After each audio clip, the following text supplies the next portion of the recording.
Guru Om, Guru Om, Satya Guru,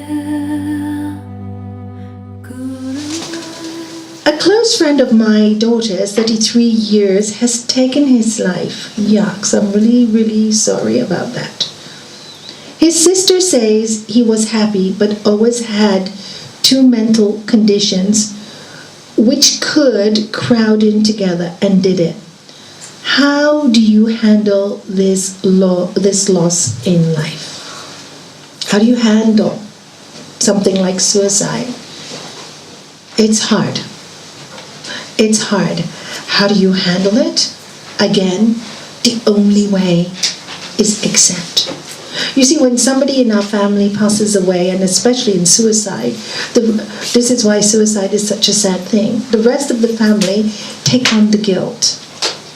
They feel, I could have prevented it. I could have changed it. I wish I had seen the signs. I wish I had done it.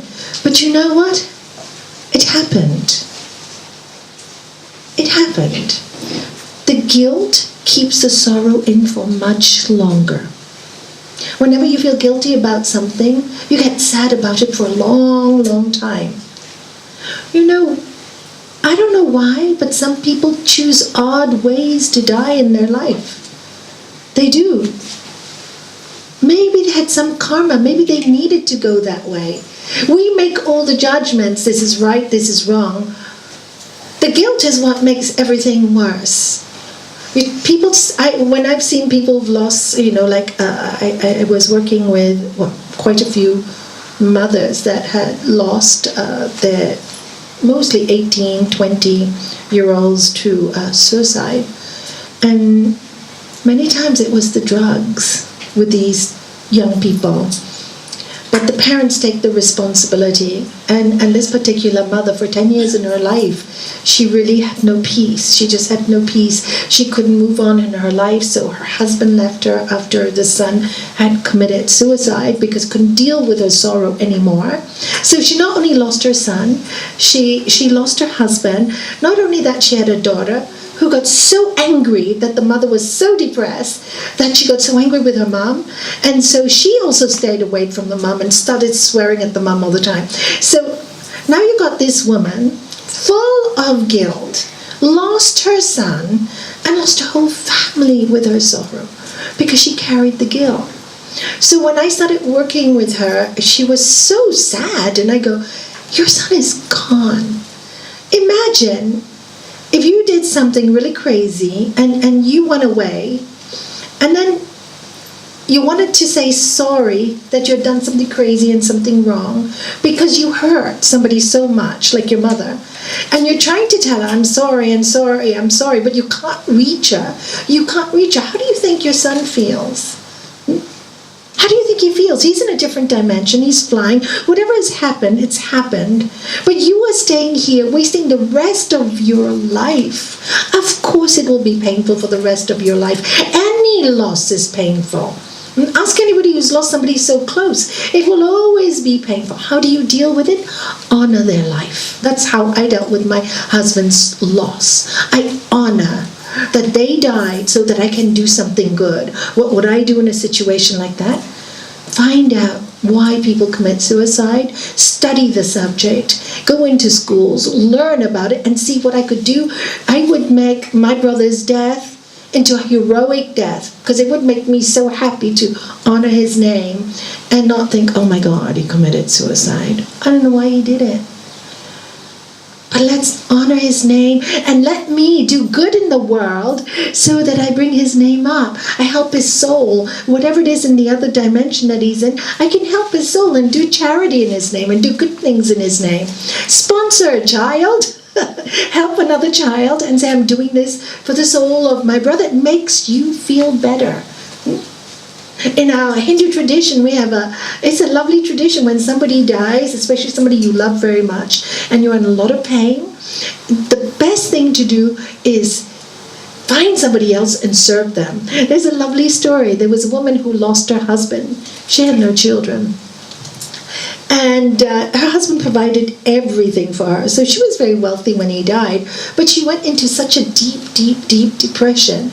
And, this went on for years, and everybody tried to tell her, come on, get out of the depression. She just couldn't. She couldn't, because she came from not a very wealthy family and not very educated, and her husband gave her everything that she knew in life. So she just felt, my life is over.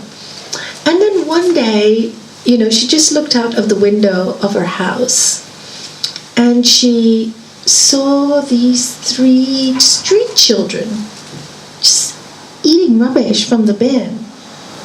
And something in her heart woke up, that love. You see, when you face a loss, what happens is you go to a very dark place. Very, very dark place, that you feel all the love is shut out.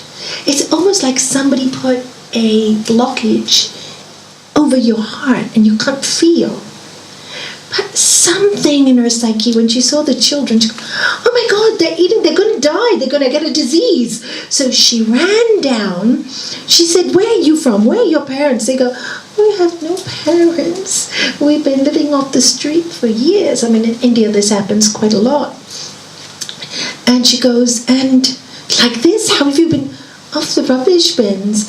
She goes, this can't be. So she takes them home, she gives them, all 3 of them, a bath, and she goes out, she buys them new clothes, and suddenly, she sees that she's joyful for the first time in years. She's smiling, and she realized she wasn't thinking about her sorrow anymore. She saw somebody who had more pain than she had, much more need than she had. They didn't even have parents. What was going to happen to these 3 children? And there they were, eating off the street happily, and there she just lost a husband, had a very good life, and she was going on and on and on about her misery. And that changed her life. So she adopted the 3 kids, and she started an orphanage, and her life changed completely. So how would I deal with it? This is how I would deal with it. And this is why all the great masters say, serve, love, give. Why? Because it takes you away from you. Otherwise, you're constantly thinking, I, me, mine. Bhagavad Gita, chapter 2, verses 71 and 72. Anybody who's constantly thinking, I, me, mine, will never find peace. However, that person that gives up the I, me, mine, and shares it with the rest of the world will always flow in peace. Because ultimately we are all one. And that's why we need communion. We need relationships with other people. We don't need to shut down. We need to grow in love. And when sorrow hits us, what's the first thing we do? We shut down. That's normal. You have to shut down initially, but over grieving or constantly repeating the sorrow in your life doesn't help you, doesn't help with the soul that is trying to move on. It cannot move on unless you let it go. Unless you let it go. So how do you deal with it? Try and do something good in your life. Serve, take yourself out of that sorrow. And yes, there will be pain from time to time. When you have that pain, go into a room, say a little prayer for your brother, say a little prayer for your parents that are suffering, and just say, may your soul be in light. May your soul be in light. You want to do something for your brother? Send him to the light. Send him to that's something positive. Constantly remembering something so painful will not help you or anyone. So it's the only way to deal with it. Again, acceptance and give love. Ultimately, that is the truth. Acceptance and give love. And don't take the blame for something that wasn't yours. Everybody after the age of 18 really can make decisions themselves. Sometimes they make bad decisions. How can you constantly hold yourself responsible for that? So blame doesn't do anything. And pain is something that really I have seen in this life. It awakens our spirit. It awakens our spirit. It really does.